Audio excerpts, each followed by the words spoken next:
meeting of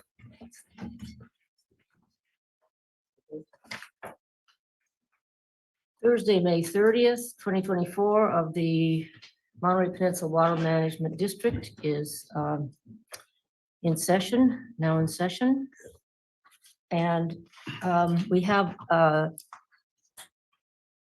something that came up just at the last minute that we have to deal with first. And we've received a request, an emergency request from Supervisor Adams, who is not here, but she would like to attend the meeting through Zoom. And in order to do that, we will need a motion. Yeah, I move to allow. Second. All those in favor, and we will, On the question. Yeah. Should be a reason. There needs to be a reason stated. Perhaps Director Adams would like to provide comment. I have an emergency circumstance with a family member where I need to be able to give health care.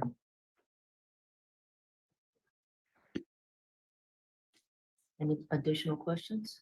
No, I just need to make sure it's right. Yeah. Done with gold. We checked with county council. Yeah, that does meet it under AB 2449. We now have a motion by Director Riley, second by Edwards. We need a roll call vote for that. Yes. So let's.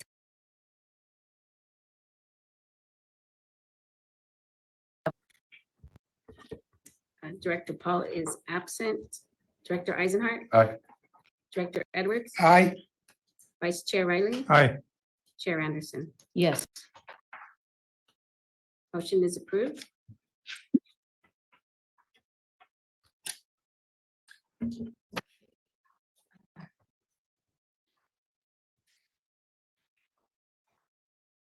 We can call the roll for the.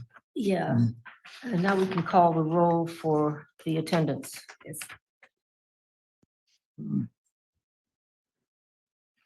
Director Adams. Present? Director Oglesby. Yeah. Director Eisenhart. Here. Director Edwards. Here. Vice Chair Riley. Here. Chair Anderson. Here, And Director Paul is absent today.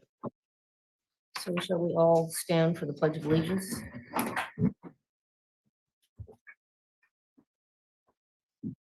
Pledge allegiance to the flag of the United States of America and to the republic for which it stands, one nation, under God, indivisible, with liberty and justice for all.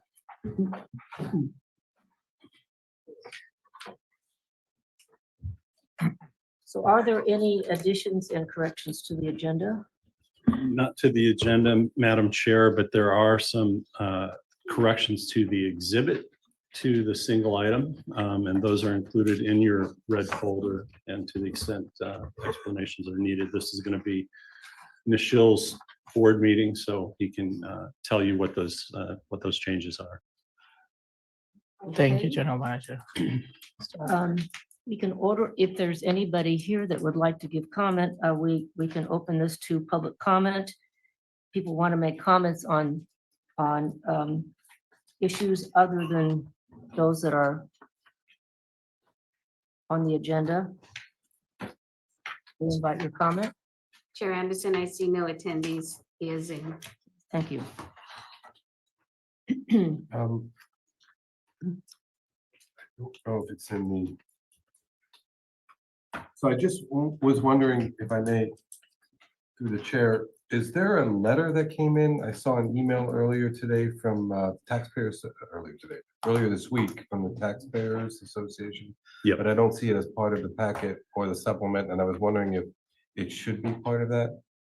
Well, I think it'll find its way into letters received or correspondence received for information purposes, but we did have district council review it. It referred to a formal sequestration agreement, which doesn't exist. There is no written agreement. No, and Yeah. it was more just I wasn't commenting on Yeah, so it- merits of the letter or. Right, it'll find its way into the public record. It just Okay. wasn't timely for getting into this packet, which is already. But it will be there, like online or for the record. Okay, because I saw it. Yeah, it'll be in the June 17th board packet. Oh, okay. Okay, thank you. Well, I mean, right. I just think it's important that we did get it before this meeting. I personally did review it. I don't know if anybody else did, but. it Yeah, I was just received. checked the email addresses, make sure that they had the right board so that everybody got it. Yeah, right. Okay, we have one item here to review the proposed Water Management District fiscal year 2024-2025 budget and resolution 2024-07. I'll turn that over to Michelle. Good evening, Chair, board members, members of the public, if any. This presentation and workshop is to discuss fiscal year 24-25 budget for the district. And I'll be going over the highlights in this presentation. And before I proceed, I'm wondering if now is a good time to go over the revisions and substitutions. Yeah, I think that just to let them know what the stack of paper is. Okay. So I'm just going to go in chronological order. The first change is in the staff note. This is under the paragraph titled background, last sentence. Currently, it reads, additionally, journal reserves in the amount of 500,000 were used to balance the budget. Instead, we have reworded that sentence to read, estimated journal fund carry forward in the amount of 500,000 is used to supplement the budget. And this is related to unspent non-reimbursable projects from the current fiscal year that will be carried forwarded next year. So we just wanted to make that wording a little clear so there's no confusion between the journal fund carry forward and the journal reserves. And thanks to Director Riley for pointing this out. And where are the steps? So, yeah, this It is. should be, I Right, don't in know the where- staff note, Item there one. is not a copy in your red folder, so. Item one. all right, we can provide that. I thought it was in there. I can give the wording one more time if you would like. So this is the new sentence. Additionally, estimated journal fund carry forward in the amount of 500,000 in parentheses includes unspent non-reimbursable projects from fiscal year 23-24, end of parentheses, was used to supplement this budget.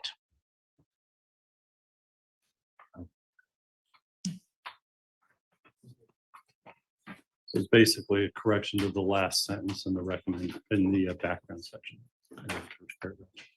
Thank you. And then there are three substitutions for pages 59, 61, and 63. These are the division narratives. So the new narratives that you have, these have been updated and are now consistent with what each division does.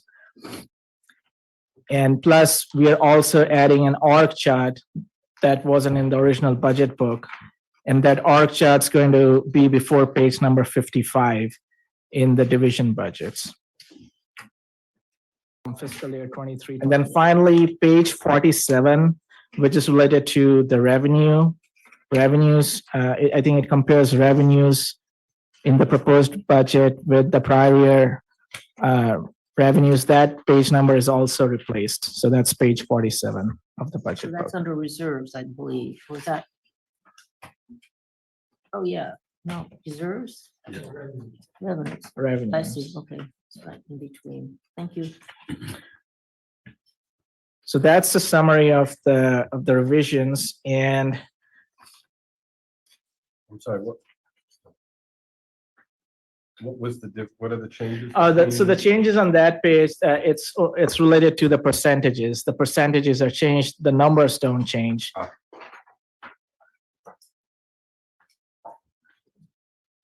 Yes. So now I can switch over to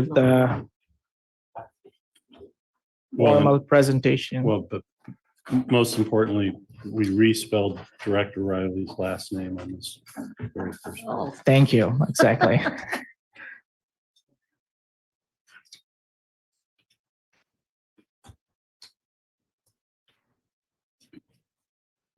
okay, this is the first one, okay. Now I can see it. Thanks, Sarah. So before I dive into the presentation, I want to take a moment to just thank the division managers, the district engineer, and everyone for their contribution and participation in this budget process. And of course, thanks to the general manager for his review and input. I just want to acknowledge that this is a group effort. And thank you to everyone. Dive in. I'll just start off by saying that the district budget serves multiple purposes. It's a policy document, it's a financial plan, it's an operations guide, and it's a communication device. And it's about what we do and the resources needed to get there. And as some of you may agree, that this budget is not just a collection of numbers, it's an expression of our aspirations. And so I want to say, in other words, it's about goals and it's about price tags. So with that, so this works. So the budget has four main sections. Section 1 is just the overall narrative, which provides an overview of the budget, our mission and vision as a district, our activities. And then here we also have a section on the adopted strategic goals.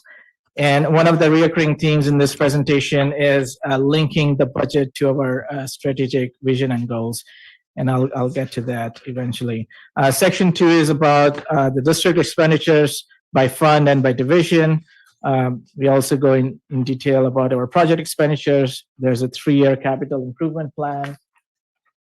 Also in section 2, we have the capital asset purchases. As you may have noticed in the proposed budget, we haven't set aside a lot for capital assets compared to the current fiscal year. We have some funding to replace one of our trucks, older trucks, Unit 1, and then some funding to replace our IT equipment and have some facility upgrades. Section 3 is about revenues, reimbursements, and reserves. And then section 4 is our org chart and all the division budgets.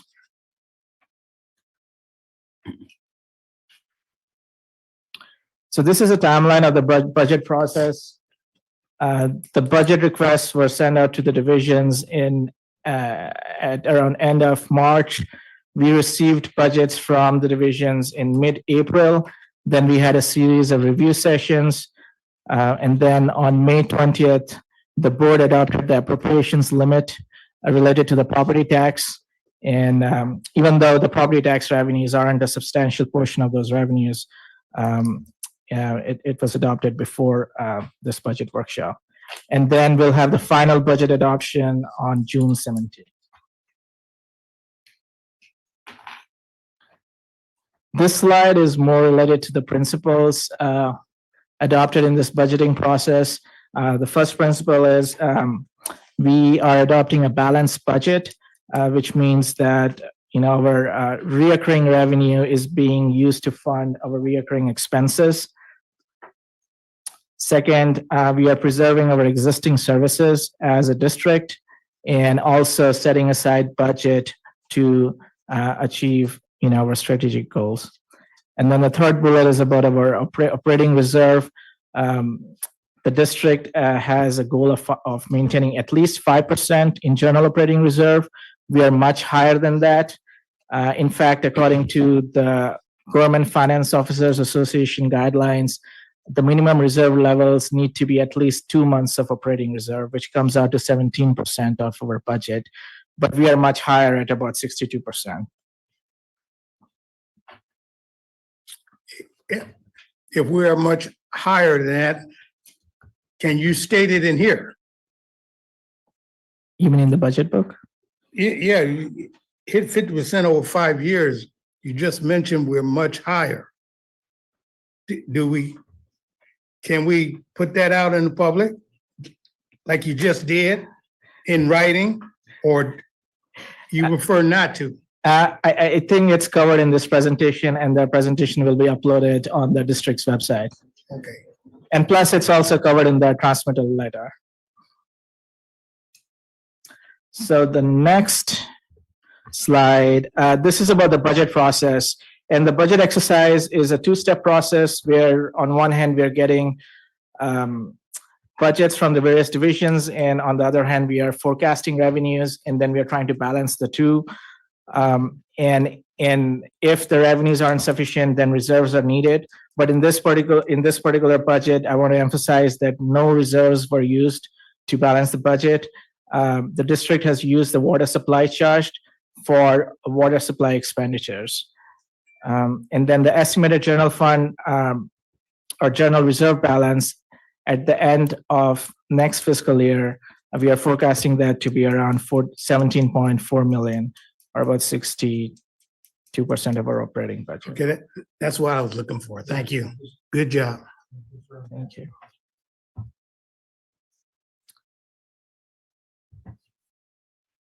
So now we get into the budgeted expenditures, and this pie chart provides a breakdown of the major expenditure categories that we have. The biggest one being purchase of pure water Monterey water at about 16.3 million, or about 38% of our budget, followed by reimbursement projects at about 14 million, or 33%. And that's followed by that's followed by personal expenses at 12%, and then non-reimbursable project expenditures at 9%.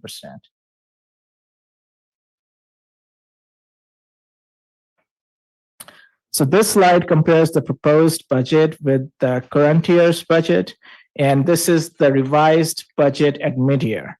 So as you can see on the very bottom right, the proposed budget is about 3.3% higher than the current revised budget. And the major changes are in three categories, or actually all four categories. So personal expenses are going up by 7.7%. So there's no increase in the number of full-time employees in the district. There's a substitution of a financial analyst position in the general manager's office with a deputy or an assistant general manager for 9 to 10 months. Plus, we had to make certain assumptions for COLA increases because we are still in the middle of the labor negotiation process. Services and supplies is up by 3.6%, and then project and program expenditures are up by 12.7%. This is mostly related to the grants that we have for the Pure Water Monterey and the IRWM projects. And then the big change that you see here is in reserves. Reserves are down by 72%. That's because we aren't setting aside the water supply charge as a reserve. And so that's the negative that you see here.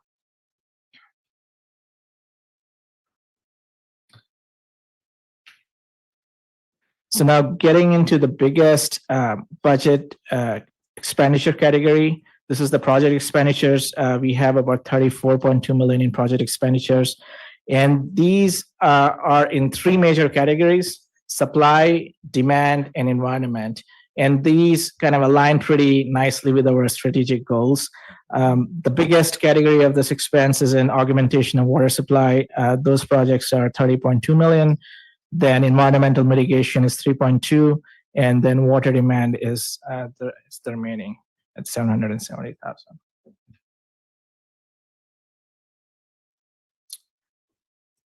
This is a visual representation of the projects that the district has. And you can see that our major projects, the ESR project and the Pure Water Monterey expansion projects, are in the seaside area in blue. And then we have the IRWM projects in Monterey and Carmel. And then there's the Sleepy Hollow facility, which is not shown on this slide. But I thought this would provide a good overview of all the projects in one snapshot. And thanks to the district engineer for putting this together.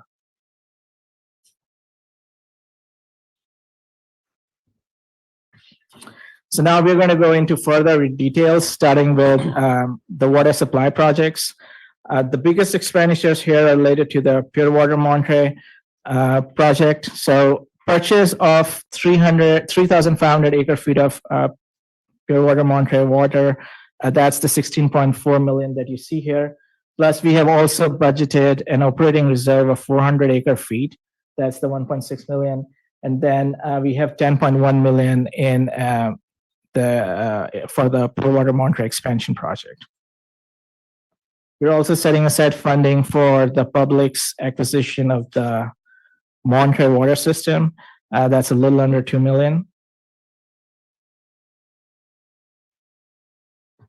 Continuing on.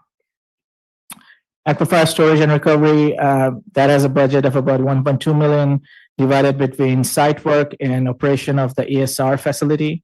This also includes the budget for the well rehabilitation. I think that was around 400,000.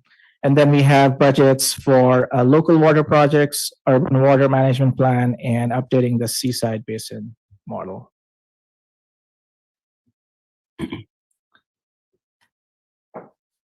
So now these are the projects under environmental mitigation.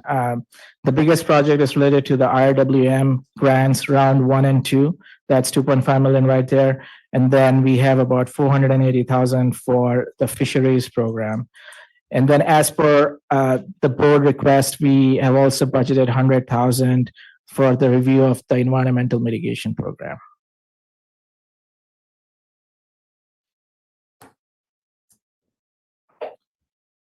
So the third category, managing demand. The biggest chunk here is projects related to water conservation. I think it says conversation. This is conversation. I'm sure there's a lot of conversation related to outreach too. We have about 370,000 in rebate programs from CalAm, and the rest is in outreach and conservation. So that was project expenditures. Now, this slide, the next slide goes over the services and supplies budget. These are the major increases that we have. Our utilities expense is going up because our PG&E costs are increasing. IT services and supplies, the two main drivers here are our software subscription costs have gone up. And then there were some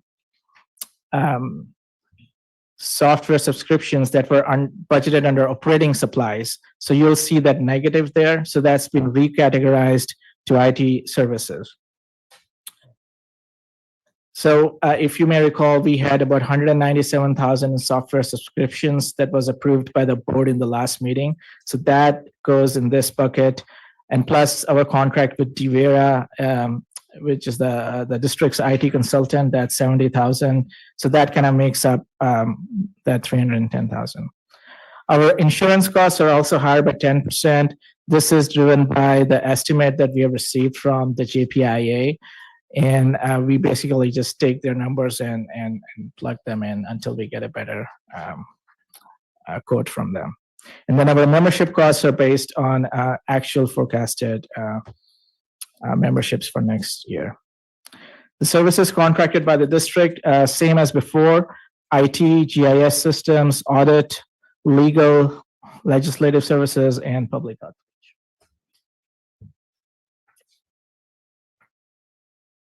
So this slide attempts to link the strategic goals with our budget. And as you can see here, the biggest portion of our budget goes towards goal number 1, protecting and increasing water supply. Excuse me. Goal number 2 is very important, but an interim goal, implementation of the public's ownership of Monterey water system, a little under 2 million there. And then goal 3, public engagement and maintaining leadership on water issues, 780,000, and then environmental stewardship goal for 3.26 million. Goals 5, 6, and 7, these are very integral to our day-to-day operations. And so that's covered by our general operating and capital budgets.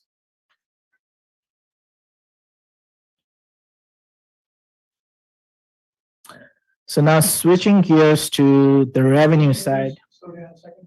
Yes, This is the first time I've seen dollar amounts assigned to strategic goals and objectives. I think that's kind of interesting. It's nice to see the connection, that's all. I see the connection previously. thank you.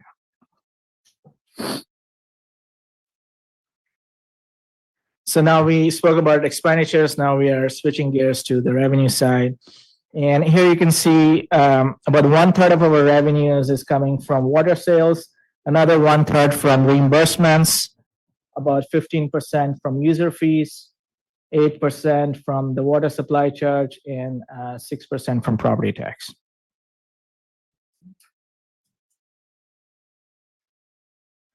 So this slide just shows what has increased in terms of revenues. Our operating revenues are up by 3.7%, and this is mostly tied to increases in the user fee and property tax revenues.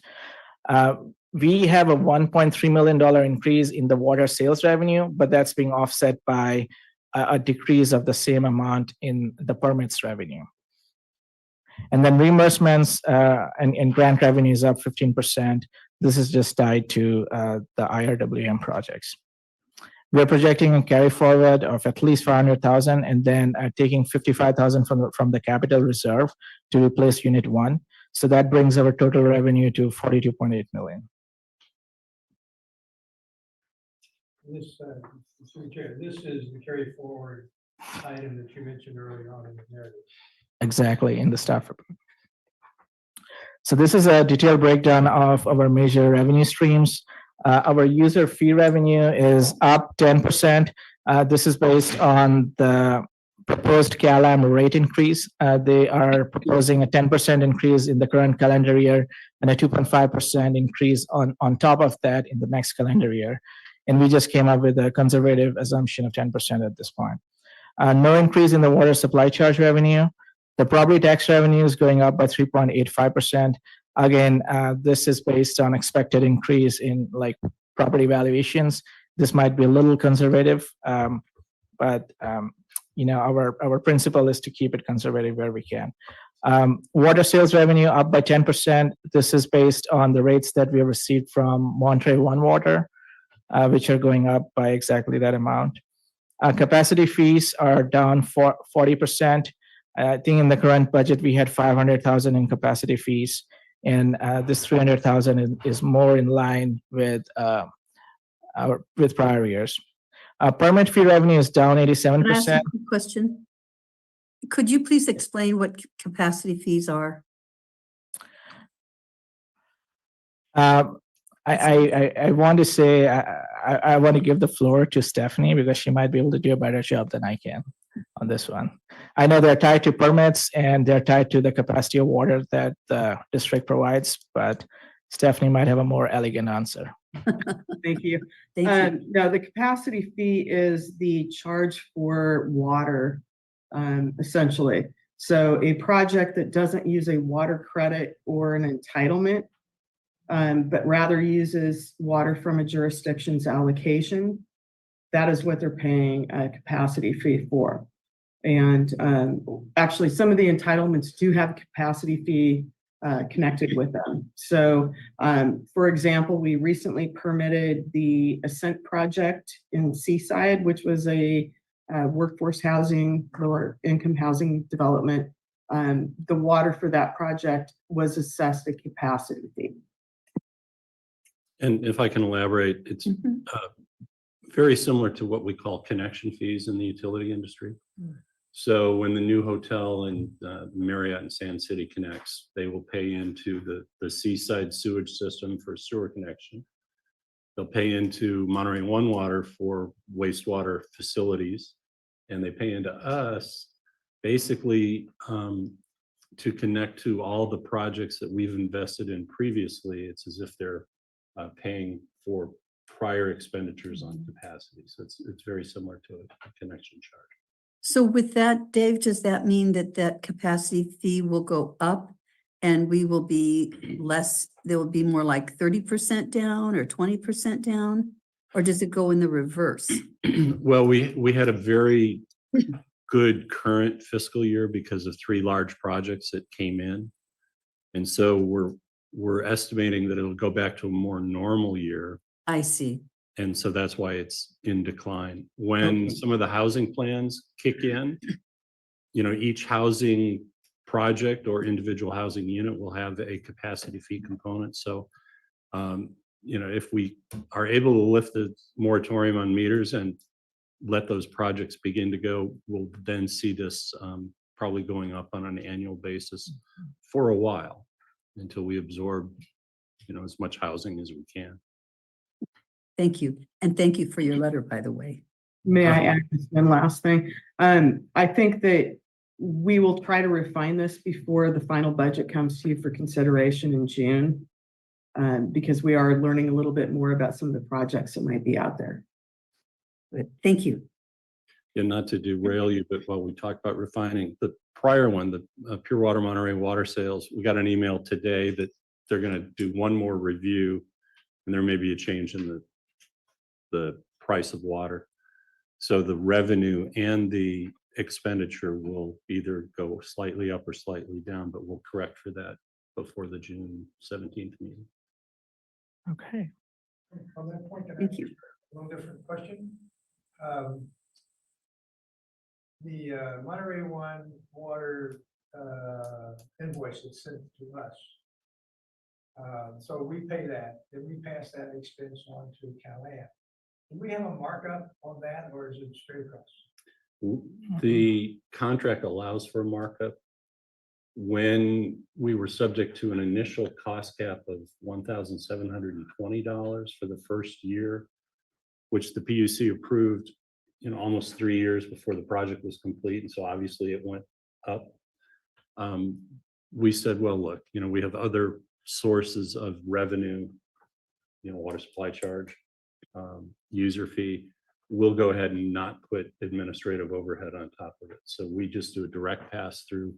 It's actually a losing proposition starting this month of May and continuing into June because we've met 3,500 fiscal year acre feet delivery under the contract. And so we're now just taking the remainder of the water they can produce, whatever they can produce, to put in the operating reserve that goes on our account. So you'll see, I think in this budget, Nichelle already mentioned about 1.6 million going to operating reserve next year. So it's always 1.6, 1.7. We have a few more years of that to go. A few more years to go on that, On filling the operating reserve. So and then we'll stop that. yeah, we're completely full on the base project, but we have to incrementally add for the expansion. And we're basically, our premise right now is let's try to take as much as we can in advance of the expansion coming online, because we don't know how much excess there will be when that happens. So to the extent there's surplus now, let's make incremental steps to get to where we need to be when the expansion comes online. Does the operating reserve have a target about where we want to hit? Yeah, with the expansion, it's 2,875 acre feet, and we're currently at about 1,876, I think, or 1,870. Much higher than Yeah, our requirement right now is 1,750, so we're a little over 100 acre feet high, and we'll add probably 300 to 400 acre feet here in the second half of May and June. So it'll be a good start, but we'll still be 500 or 600 acre feet short. This may be a worthwhile subject in our PR pitch, the reserve. Just focus on the reserve. Well, and as you sit on Water Master, that's water that's never intended to be taken out. So it's kind of an odd situation to be in. It's there for an emergency. We'll use it in an emergency. We hope that emergency never happens. So we've spent several $1 million on an asset. At least we reflect it as an asset on our books. So it's got value, but you don't want to tap it. But it has the added benefit of protect the water levels in the basin. That plus the water supply needs when we get a drought. If we had to hit it in drought, absolutely. Yeah. I just think it's a good subject. Thank you, Charlie. Good point. All right, back to the slides. So just confirming what the general manager said, there is no markup in the water sales revenue in the proposed budget. So the next line item after capacity fees, permit fees, again, this is down compared to the current year. In the current year, because we have three big projects, two multifamily and one hotel, those fees are non-typical, and so we are reverting back to a typical year in terms of permit fees in the proposed budget. And then the interest revenue is higher. We are in a sustained high interest rate environment, and there's no indication that the Fed's going to taper the rates. And even if it does, most of our investments are in LAIF, which has a 1-year weighted average to maturity. So it takes a while for that to actually go down. So that's the reason our interest revenue is up. So that brings the total district revenue, the operating revenue is at about $28.2 million.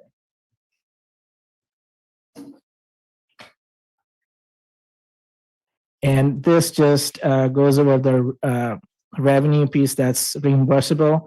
The first one is CalAm reimbursements for rebates and the ASR project. That's the 1.19 million. The grants include the Pure Water Monterey expansion project and the 2 IRWM grants. And then there's a little bit of carry forward from the FEMA grant funding that we received this year. And then there's smaller reimbursements, including the one from the Pebble Beach Reclamation Project. So that brings our total reimbursement revenue to 14 million. I'm sorry, there is a carryover for FEMA? Because I didn't see that in the budget, went down to 0. It's on the project expenditures sheet. If you look, there's a note of 80,000. I can give you the page number if you like. I'm looking at 47. So this is page 34. Under 2.3.2-3-1 Sleepy Hollow Facility Operations, item A or bullet A, that 80475, that is unspent FEMA funds that we plan to use for maintenance of that facility. Unspent, but received. But received, yes. All right, so how do you? Because I just think it's a little confusing, because when you look at 47, it doesn't show that in the middle of the page.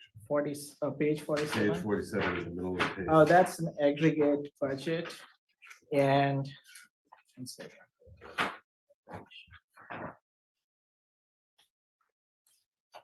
And I guess it's the difference between the actual income and booked income, right? Because if you have it, but you're not using it until the next year, maybe that's the difference. I think it's buried under the. Under a different line item. Yeah, we could break it out because everything balances out. It is in there. I'm sure it is. I just think it's Yeah, we could. it's kind of confusing. The reason this isn't here because this is revenue received next year. The FEMA revenue has already been received, so it's not reflected here. Right, so it's the difference between booked and used. Yeah, exactly. Yes. So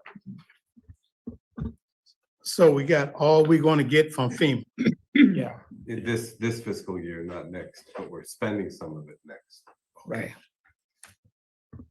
We're getting money for FEMA next fiscal year? No, We got it We already got because it. of last winter's No, I thought rains. you just said we were. We're carrying it no, forward. see. it goes No, I down. thought you said that. Oh, I misspoke. Yeah, the problem is FEMA doesn't want it back. That's a good problem to have. Even when they overpaid. Well, yeah, there's one project that we could do, but probably doesn't warrant doing, and that's kind of the difference, or a majority of the difference. Well, as long as we're talking about it, a shout out to Simona. Simona for all of her efforts on that. I just thought that was really awesome.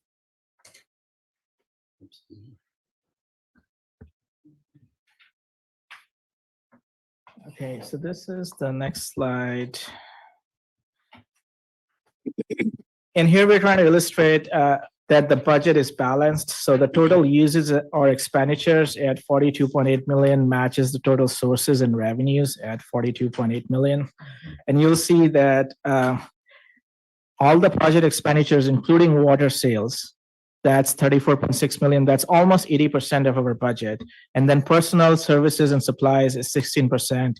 And then reserves is almost 3%. And on the revenue side, the district revenues line item includes the water sales.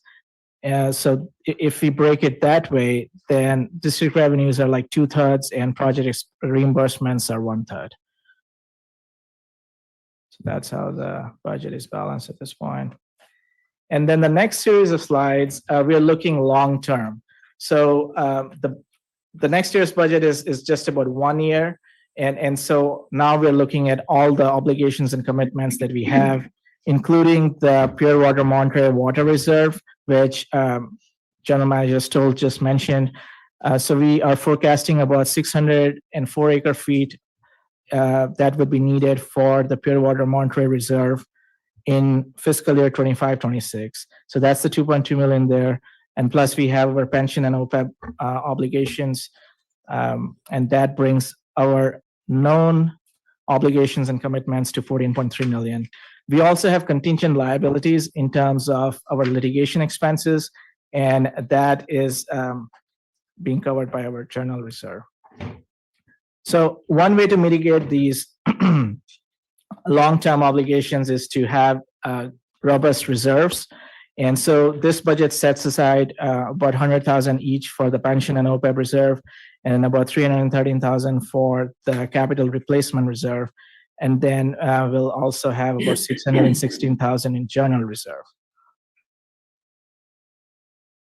And so if you look at the picture or the projected picture at the end of the fiscal year, next fiscal year, we are estimating about 24.8 million at the end of next year, which includes about 17.4 million in operating reserve. And that's the 62% of our operating budget. And by operating budget, we mean the 28 million that you saw in one of the earlier slides. The water supply charge stays constant at 3.4 million. No change there. And so the only change is in the pension OPEB category, and then the operating reserve category, and the capital reserve, which is line item 2. Thanks for it. So no formal action needs to be taken today. That action will be taken on the June 17th board meeting. The recommendation is to discuss, receive public comments, and recommend budget for adoption by the board with any proposed changes. And I think a copy of this presentation will be available on the district website. Thank you. And I just want to add a little, a little bit of discussion about reserves, the water supply charge.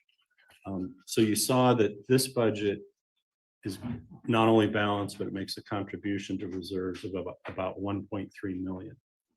What that means is, without including the water supply charge as revenue, we would have had to draw 2.3 million from the water supply charge, or I'm sorry, from reserves to cover it. So that revenue is 100% applied to water supply projects and services.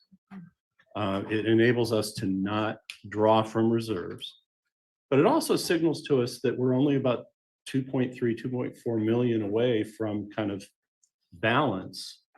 And when you think about that with our user fee at 8.325%, we would need CalAm revenues to go up about 27 million to make up that water supply charge. That may happen in several years, but it's not going to happen immediately.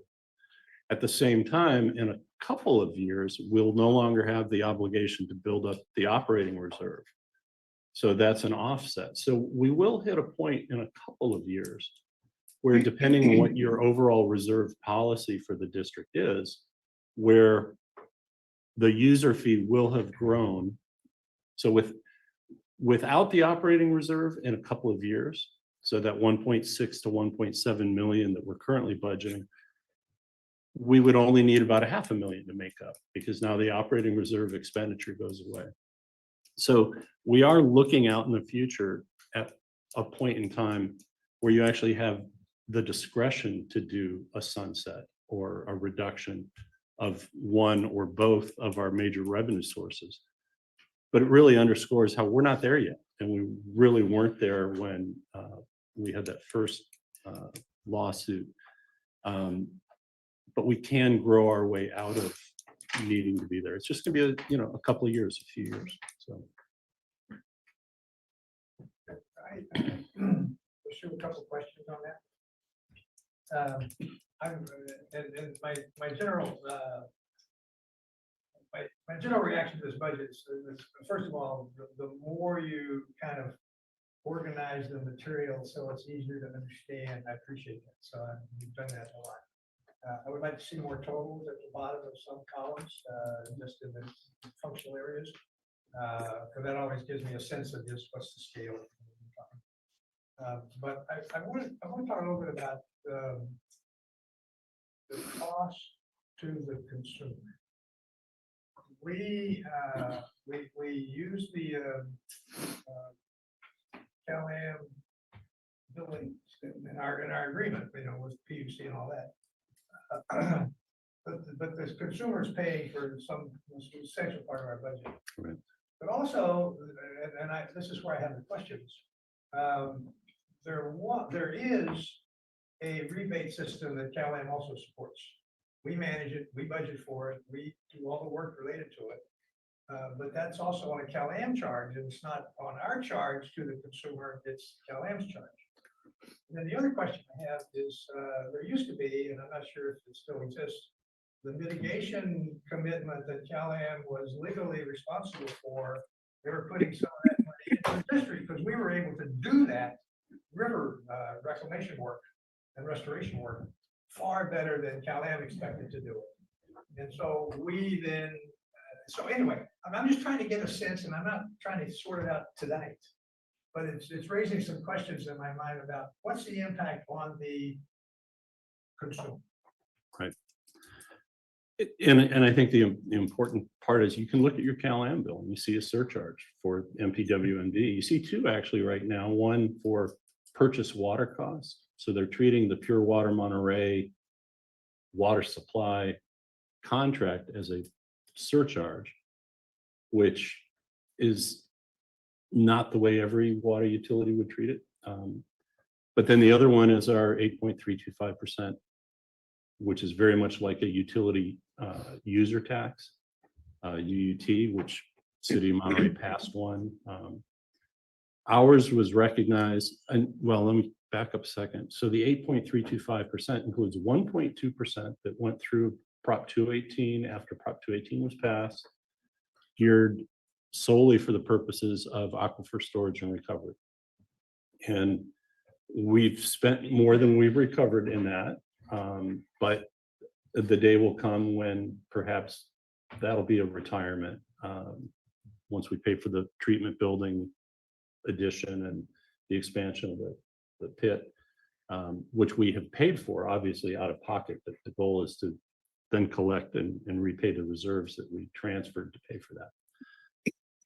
The remainder is the general purposes of the district. And among those are things that we have traditionally done since the 90s, like the mitigation on the river. But we also expanded conservation programs. And so for a while, when the PUC suspended our collection of the user fee, they also said, oh, but the work that you've been doing, that you've discretionarily chose to do since the early 90s, really the late 80s, on mitigation, we're going to find a way for you to still receive money to do that. So they put in a surcharge for CalAm to collect the money and contractually turn it over to us to do the work that we've been doing as a governmental function prior to that. Same thing with the conservation. There became a conservation surcharge on the CalAm bill. So at a time, the old user fee went away, and you saw these two new surcharges related to our business. When the Supreme Court determined that it was improperly taken off the bill, that they did not have, the PUC did not have the authority to do so, that it was a normal discretionary governmental function of us as an agency, that could go back on the bill. And so the piece that was not the ASR charge was grandfathered pre-Prop 218. Doesn't have to go through a negative protest hearing and so forth. And the district has the authority to kind of dictate how it's used. But when it was reinstated, we said, well, we don't want to see 4 surcharges or 3 surcharges at that time. So let's cut a deal, PUC, and remove the mitigation surcharge, the conservation surcharge, and those activities will be the first things that get paid for out of the reinstated user fee. And then anything left can go to other activities of the district. Well, when it first got reinstated, that was pretty much it. It was environmental mitigation and conservation. As we talked about before, with CalAm revenues growing, one would think that that user fee would grow with it, and eventually you'll have a surplus, and the surplus can offset things like water supply charge. Or as I mentioned, the ASR repayment to ourselves will be fully covered and you can drop something off. Your general counsel has frequently said the best way to approach it is to keep the authorization in place, but just don't collect the full amount. So that day will come soon where you'll have to make those decisions.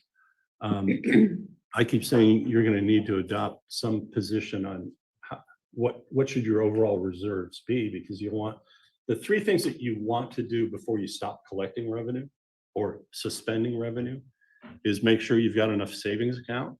That's your reserves, that you have repaid yourself where you've borrowed internally for things.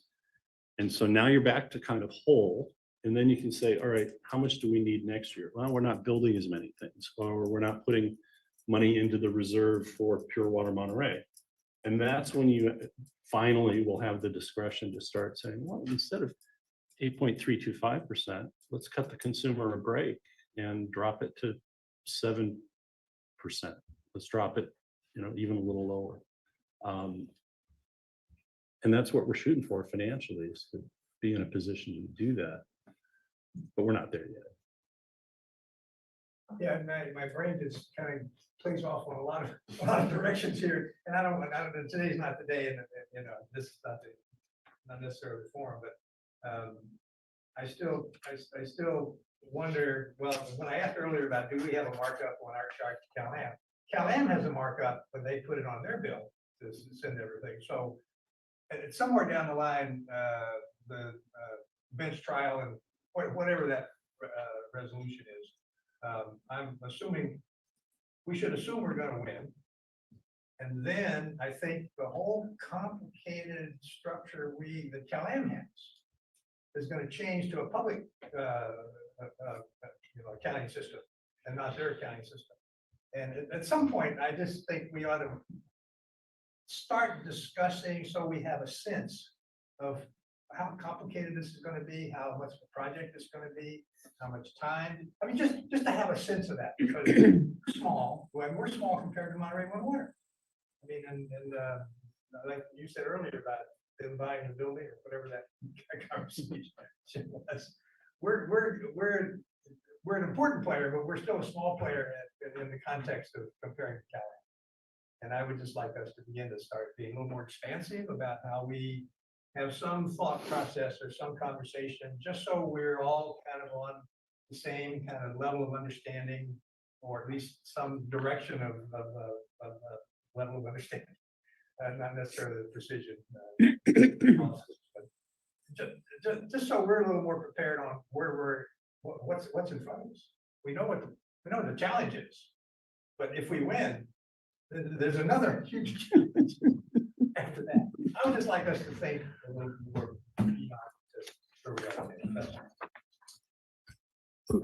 Through the chair, on a organization chart, y'all gonna have to refresh my mind, because I hit that 7-0. I can't remember as much as I used to. administrative assistant for water demand manager. When did we authorize that?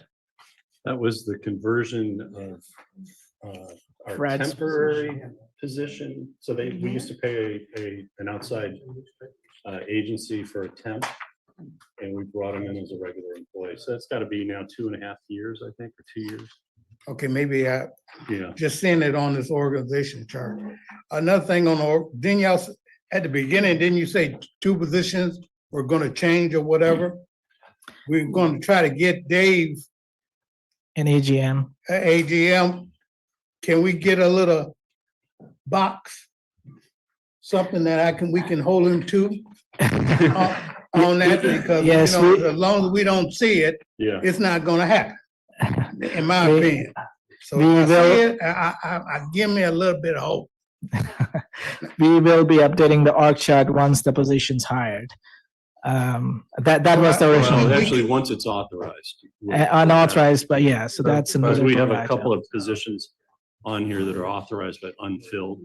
currently. What do we, How come we don't mark it on the org chart? well, not just the org chart, if I may jump in, Director Edwards, but why aren't we budgeting for it? We are. So we're budgeting for 10 months of an AGM minus 12 months of a financial analyst. Oh, great. Okay. Well, Um, on the org chart, what I'm trying to say is. Yeah, and if you actually, I put- think I misspoke. The unfilled positions are off of this chart right now, aren't they? Yes. 'Cause, yeah, These are only current filled positions. Well, Yeah. let's get them all on there. All of them on there, Dave, and especially the ones that we say that, okay, assistant GM. Yeah. It doesn't have to be outlined in, you know, docs or whatever, and say future hire or whatever. Since you budget for it, the public needs to see it. yeah, but And I we do- need to see it. We do have a few other positions that, I think we intentionally don't want to clutter it because we have a senior fisheries hydrologist position. It's not on here because it's unfilled. I think we have we used to have see the box that says public outreach contracted services. Mhm. You had authorized the hiring of a position internally. And then we decided that the outside consultant was sufficient. So we changed the nomenclature, but we were carrying the box with the position. So Well, going back again, I like to see it all on here. I would like to see it. Let the public know, hey, this is what we got, this is what we don't have, but this is what you're paying for. So they see all of it. Even the future, they see it. So, you know, we. How about we let's have work on the org a chart. dotted box with AGM? Yeah, whatever y'all do. Yeah. Yeah. or parenthetically Through the chair, unfilled. no, I don't think it needs to be a dotted box. It's just, you say you budgeted for the assistant, right? Is that what I just Yeah. heard? That's what he said. Okay, and then you said, well, it wasn't there because it's not authorized? We have to come to you with a job description. Right. Yeah. Well, I mean, part of adopting the budget is the paying for that position, then it should be in the org chart. I don't, that's what this budget is for. It's just, why are we going around and around about how to put it in the org chart? You make a box, you draw a line, you put the title. and Yeah, we can put it in. I just want the public to see everything that we got in here. We have nothing to hide. That's my point. We have nothing to hide. We got unfilled positions. Hey, let's show it's unfilled positions. So work on that one.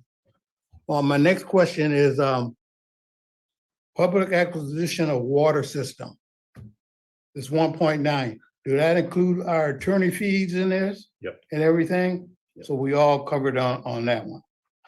For the fiscal year, yeah. And keep in mind, we authorized 600,000 for the current fiscal year.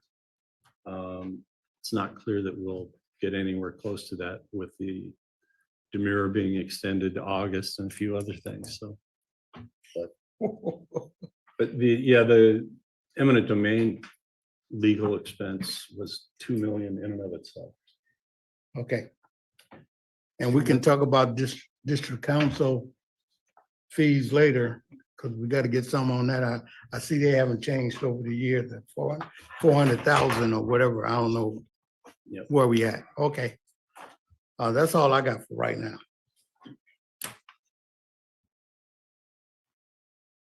Hey, on that AGM position, just so you want to see tangible progress, like drawing a box with a line is also visible, tangible progress. We did scope out the moving of the door from my office so that the AGM can have an office without a door in it.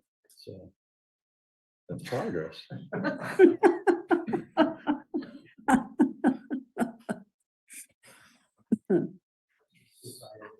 So, if I may, trying to understand the $2 million on the slide show and where that shows up for public's acquisition of water on the expenditures. I'm looking at page 21, for example. I can address that. Director Eisenhardt, it's in the project expenditures budget. And that would be page number 33. 1-5-1 bullet. Oh, sorry, 1-14-1A. It's in the lower half of the page. So, yeah, I just Acquisition. don't I see that, so I just don't understand it, because, I mean, I see it there. But I don't see it as a budgeted expense anywhere. I mean, even on page 21, I'm just reading our expenses. It looks like legal services, 400,000, but that could just be corporate counsel, I mean, the district council, I don't know if that's anything else. Professional fees.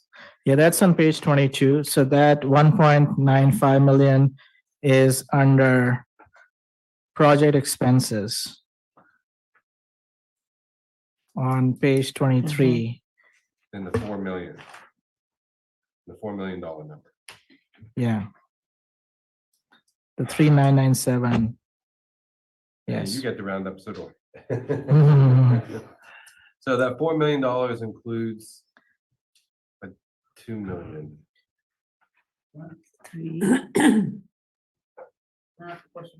Yeah.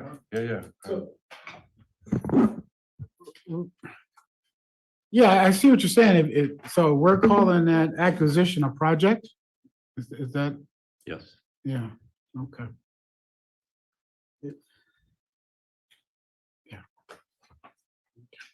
All right, so.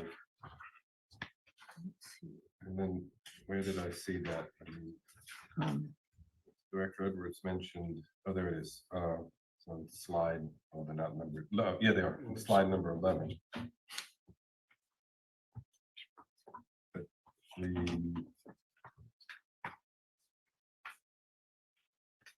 But the projects are way more than 2 million. So I guess what I'm saying here is, well, yeah, I'm not sure I understand. So is So, operating reserve sort of shoved in there as well? Or? yeah, you'll see that right above on the same page. Now, let me see if I can help you here.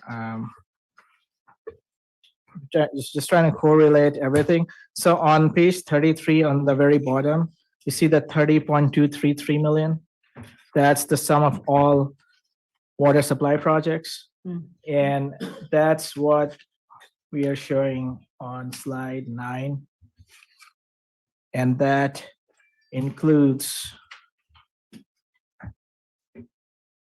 the pure water monitor water purchase, 3,500 acre feet, and the operating reserves. Those are bullets C and D under 151.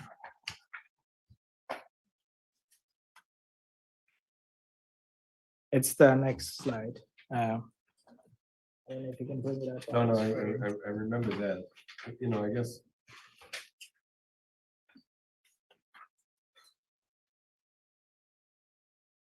Yeah, right.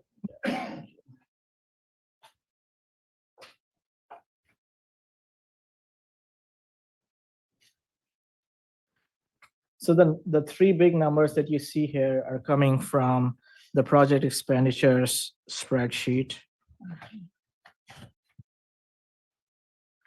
So, page 33, 30.23 million, that's line item 1. Page 35, that's line item 2, 3.265 million. And then page 36, the 771, that's line 3 on the slide.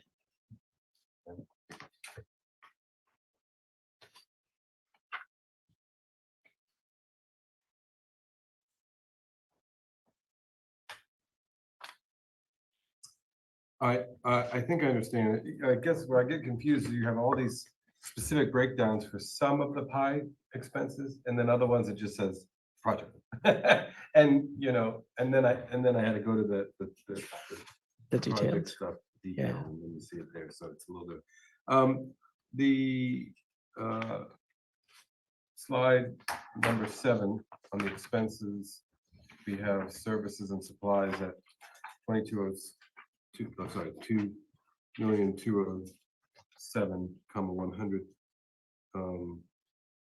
If I'm reading page 21 correctly, it doesn't match. I'll have to look into the chart, maybe the chart, because we went through several iterations of this budget, maybe the chart is. It's a difference of about Yeah, a little bit. 250,000. Yeah. Let's see. Let's go.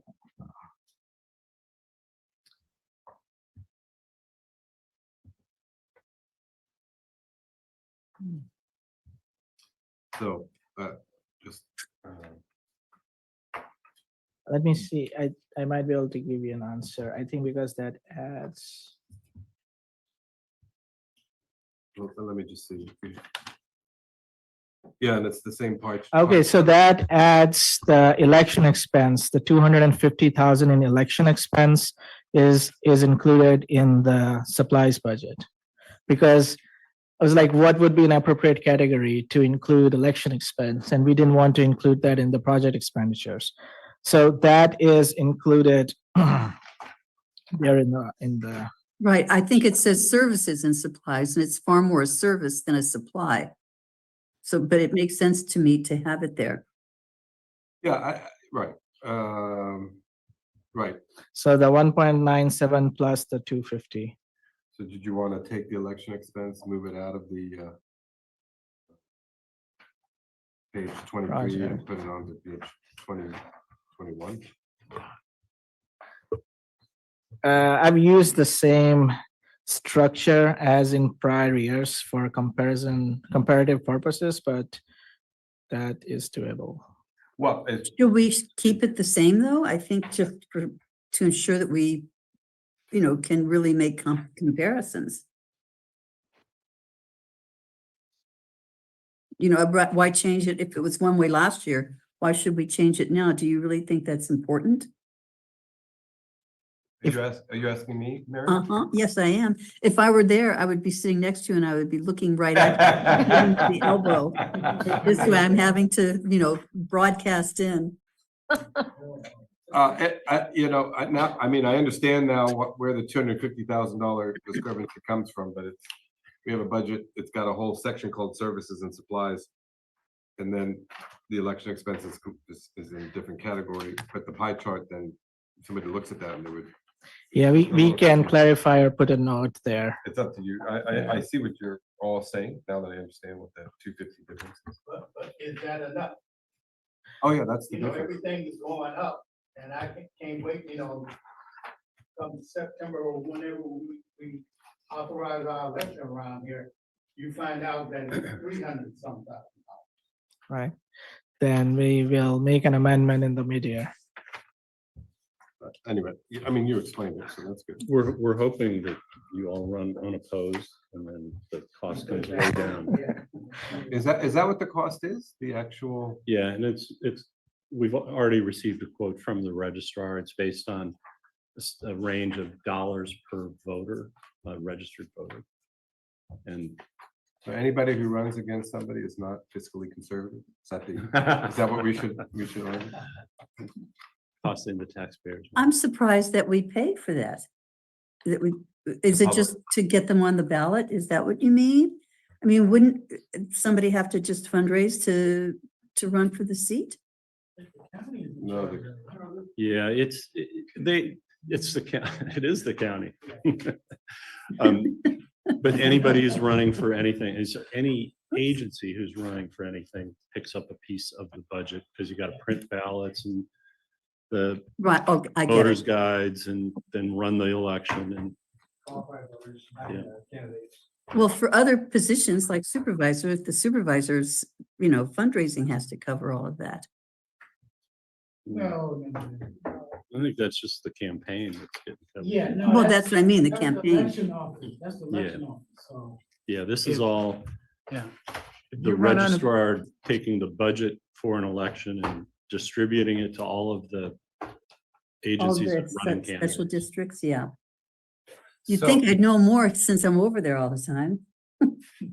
So I have two more quick items and before I get through them, I just want to say that this is great. I really appreciate getting the tabs, by the way, whoever did those, that was it. Somebody- It Collaborative, was helpful, yes. actually. Yeah. Because normally we get this dense thing and you're just having to rifle through. Save my thing. On page 47, the from fund balance of 1 point, I think I know what that is, but I just wanted to be clear. In this current fiscal year, the 1.81 million quote from fund balance. Just can you remind me what that is? In the current fiscal Yeah. year, we actually took this out at the mid-year budget, and maybe this was used to balance the current year budget. When we adopted the original budget, the $48 million budget, we used money out of our reserves to balance it. I didn't realize it was that much.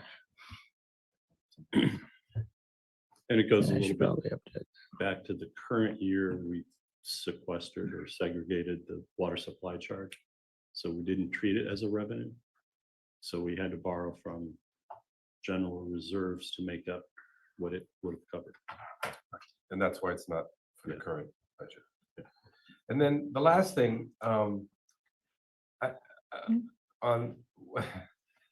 still want to have a conversation at some point about, on the conservation side, perhaps coming up a way to encourage, if not fund, if not reimburse users on products like Flume and those kinds of things. They are expensive. We have a rebate for the Flume and 3 other brands of flow meters. I don't think it's 100% coverage. but, It's not, right? Yeah. Is it close or? Actually, it's- may Yeah, I? Yeah. So my staff this week was at what was a conference of conservation people up in San Jose. And one of the things that was a takeaway is that Flume, I think it is Flume, boy, if I'm wrong on this, I'm gonna feel bad, has one of these smart flow meter companies actually offers their own rebate. And you go to their website and they will give you a rebate that's equal to our rebate. And then it also has a directive to our own website. And people can purchase it, and I think it's literally free. So I will provide more information to you at our next Water Demand Committee meeting. Yeah, I mean, thank you.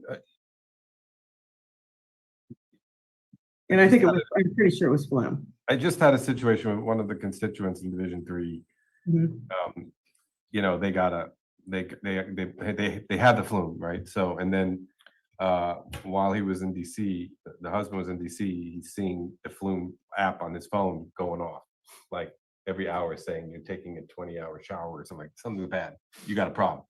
And so he calls his wife and she's like, nothing's wrong, you know, the house is dry, nothing's happening. But what she didn't know that on the downslope of their grade of their home at the back end of it, on the irrigation side, they lost 20,000 gallons of water before they were able to shut it off and figure it out. It was actually the neighbor down below that said, "What's going on? It's raining." You know, and so, but at least it was, I'd say at least, it was only 20,000 gallons. I mean, they were on it trying to figure it out. It just took them a while.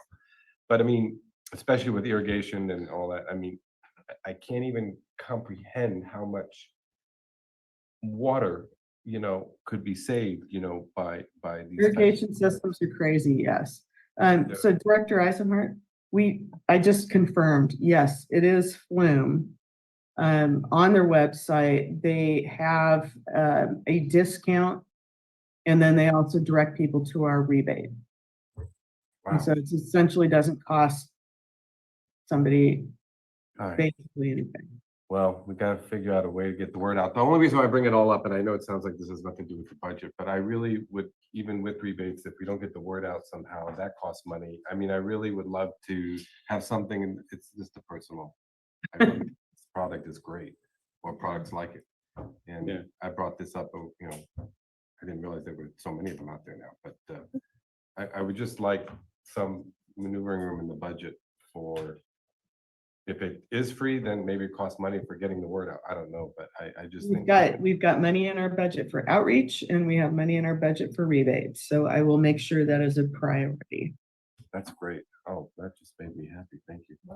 You're welcome. Me too. It's gonna do it myself. Madam Chair, Yes. I just wanted to ask, are we going to be taking a vote on the budget that we have received, or are we simply receiving it at this point and for comment? Simply receiving it. You will vote on June 17th. Okay, And Nichelle will highlight any changes that occur as a result of a few of these things we've mentioned that are subject to change. thank you. With that, I think am going to have to excuse myself. And thank you for allowing me to be here with my recovering friend, sister. So at any rate, thank you very much. And I'll see you at the next one. Thanks, Mary. Thank you, Mary. Thank you. Thank you for coming. Yeah, so hearing some of the key concerns, and these are good. This is what we want. Is there money in there for rebates? Is there money in there for public outreach? Is there money in there for potential future legal settlements and so forth? And I think the key areas, we can assure you that we've covered pretty well. Some of the confusing areas, if you leave here tonight and say, I'm still confused about how this is presented, just send us an email and we'll try to address it between now and the board meeting. Oh, when speaking of legal, where in what category is the legal fees that are not related to public acquisition of water? But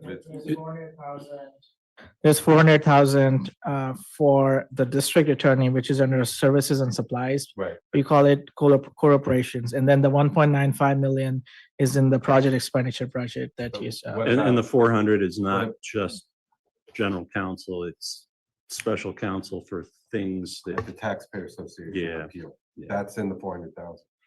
it is, and some years we overshoot and some years we I was about to undershoot. say, between the Taxpayer Association appeal, I mean, how many non, forget district, I'm not talking about Three. district council. Three big ones. We have the appeal on LAFCO. We have the taxpayers, and we are joined with Marina Coast against the Coastal Commission. But the first one, LAFCO, isn't that considered part of the project for public access? No. Oh, Yeah, it is actually. My bad. So Shoot Mahali, the appeal money will be in the public's acquisition. You are correct. all right, so leaving, then, again, setting aside district council, we have the Taxpayer Association and we have the Marina Coastal Coast, Commission, yeah. which is, that's gonna be a big one.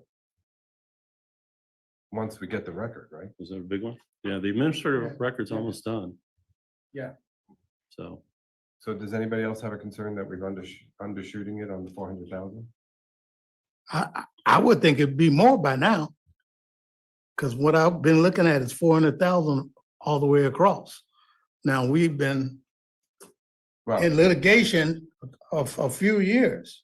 So I think that well, you're talking about, if it's not, we're good. So I, check the billing. That's what I don't know, but if the administrative record comes in, it's gonna get hot and heavy, isn't it?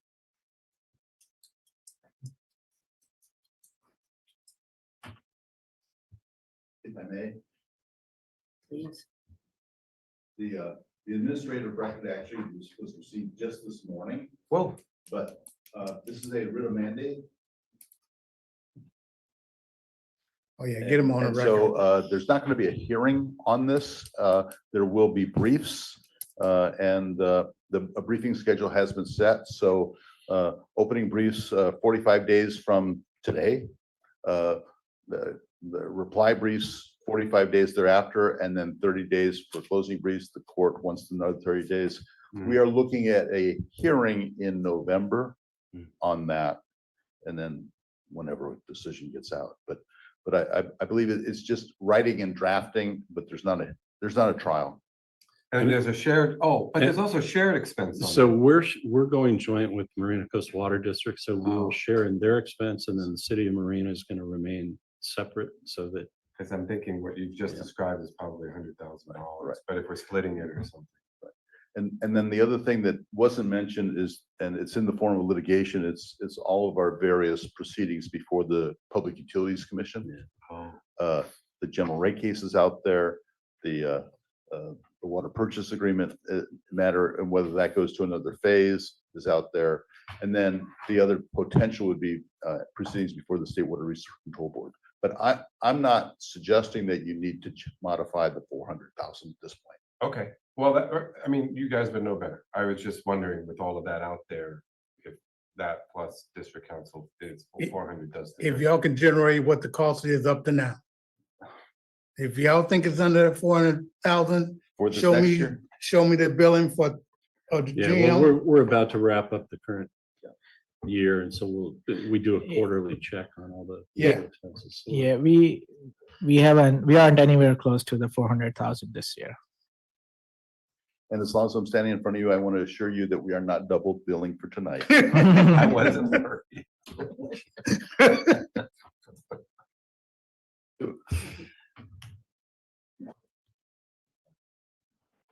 I'm ready to go now since I heard that. Since we're good. This is great. This is great. I mean, it makes me think of, just the budget process makes you, like what you were sharing earlier today, just makes you think about a lot of things about, less about the numbers and more about direction, So since we're all Absolutely. just the district, I just wanted to pass on, there's a competitor to Flume called Water Pigeon. And the Water- co-founder is the co-author of a piece of testimony that was counter to the district's interest. It's an optical reader of your meter, and then it takes what it sees and then it converts it to data in the Sure. cloud. Hmm. So you'll have to decide in your heart of hearts, should we be issuing rebates for that? Yeah, purchase? close the meeting so we can get off of Yeah, we Zoom. should. Wait, so there's nobody from the public? Because we didn't have any. You public just comment. asked that question, yeah. Okay, so we will now close the meeting.